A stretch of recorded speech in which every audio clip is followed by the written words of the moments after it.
hello' দেউতাই বজাৰৰ পৰা মাছ অলপ আনিছিল বনাব হেনো ময়ে লাগে মোৰ হাতৰ আঞ্জা বোলে আজিকালি মাতকৈও বেছি ভাল হয় আৰু ময়ো জানো এইটো যে বছ মোক উঠাই দিবলৈহে কৈছে মাতকৈ আৰু মোৰ আঞ্জা বেছি জুতিৰ হ'ব পাৰে জানো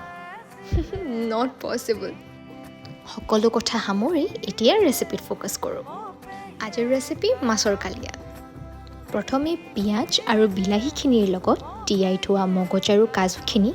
ভালদৰে পিচি লৈ অলপ ভাজি ল'লোঁ সোৱাদটো আৰু অলপ বাঢ়িবলৈ ইয়াত বাটাৰ অলপো দি দিছোঁ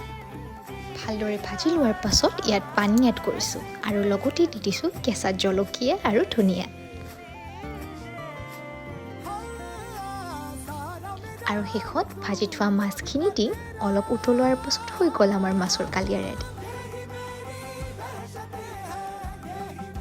আজিলৈ আহিছোঁ বাই বাই